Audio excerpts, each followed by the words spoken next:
Mirchi Plus presents Har Him Horror. মদ্যপান, ধূমপান ও মাদক সেবন স্বাস্থ্যের পক্ষে ক্ষতিকর। কুঠিপাড়ার এদিকটায় সন্ধে ৮টাতেই মাঝরাত হয়ে যায়।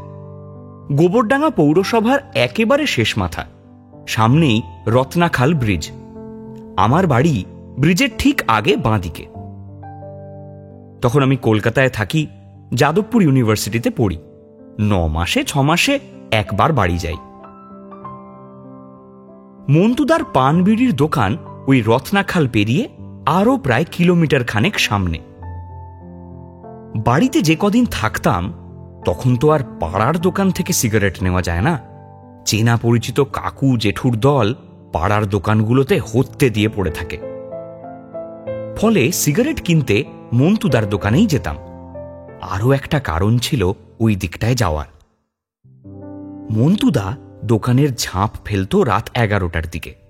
ঝাঁপ ফেলে দিয়েই মন্তুদা ছিলিম জ্বালাত। আমি হাত পেতে খানিক প্রসাদ নিতাম। তারপর টলতে টলতে বাড়ির পথ ধরতাম। রাস্তা ততক্ষণে একেবারে জনমানুষহীন, ফাঁকা। সেবার ভরা গরমের সময় বাড়ি গেছি। কলকাতা থেকে যে সিগারেট নিয়ে গেছিলাম, প্রথম রাত তাতে কেটে গেল। দ্বিতীয় দিন রাতে খেয়ে দিয়ে ১০টার দিকে সিগারেট কিনতে বেরোলাম। মিনিট ১৫ লাগলো মন্তুদার দোকানে পৌঁছতে। গিয়ে দেখি দোকানের ভিতরে একটা প্লাস্টিকের চেয়ারে বসে মন্তুদা ঝিমোচ্ছে। গলা খাকরি দিয়ে ডাকলাম, মন্তুদা, ও মন্তুদা। ডাক শুনে আস্তে আস্তে মাথা তুলে তাকালো মন্তুদা। চোখ জোড়া ঘোলাটে। বুঝলাম ইতিমধ্যে একবার ছিলিম ফুঁকে নিয়েছে মন্তু শেখ।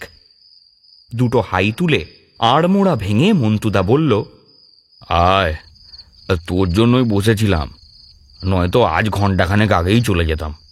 আমি হেসে বললাম, আমি আজ আসবো তুমি জানতে নাকি? মন্তুদাও হাসল, বলল, আর তা জানি বই কি। শোন, আমরা অজপাড়াগাঁর দোকানদাররা আশেপাশে সব জানি, সব টের পাই। কোন বাড়িতে কজন লোক, কে পান খায়, কে সিগারেট খায়। নে তোর প্যাকেটটা নে, ঝাপটা ফেলি। এই এখন তো ১১টাও বাজেনি, এত তাড়াতাড়ি? শরীরটা ভালো নেই রে, বয়স তো কম হলো না।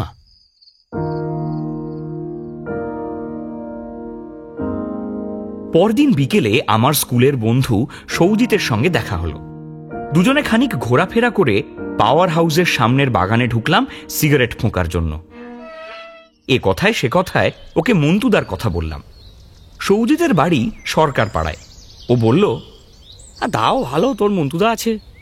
আমাদের ওদিকে 10টা বাজতে না বাজতেই দোকান বন্ধ হয়ে যায়। ডিনার শেষে বেরিয়ে যে একটা সিগারেট ফুঁকবো সে উপায়ও নেই। আমি বললাম, সাইকেল নিয়ে চলে আসবি এদিকে, দুজনে একসঙ্গে যাব মন্তুদার দোকানে। তুই কবে কি আসবি বাড়িতে তার কোনো ঠিক আছে? কথাটা নেহাত ভুল বলেনি সৌজিত। আমি বললাম, তাহলে আর কি, সন্ধ্যায় হিসেব করে কিনে রাখবি।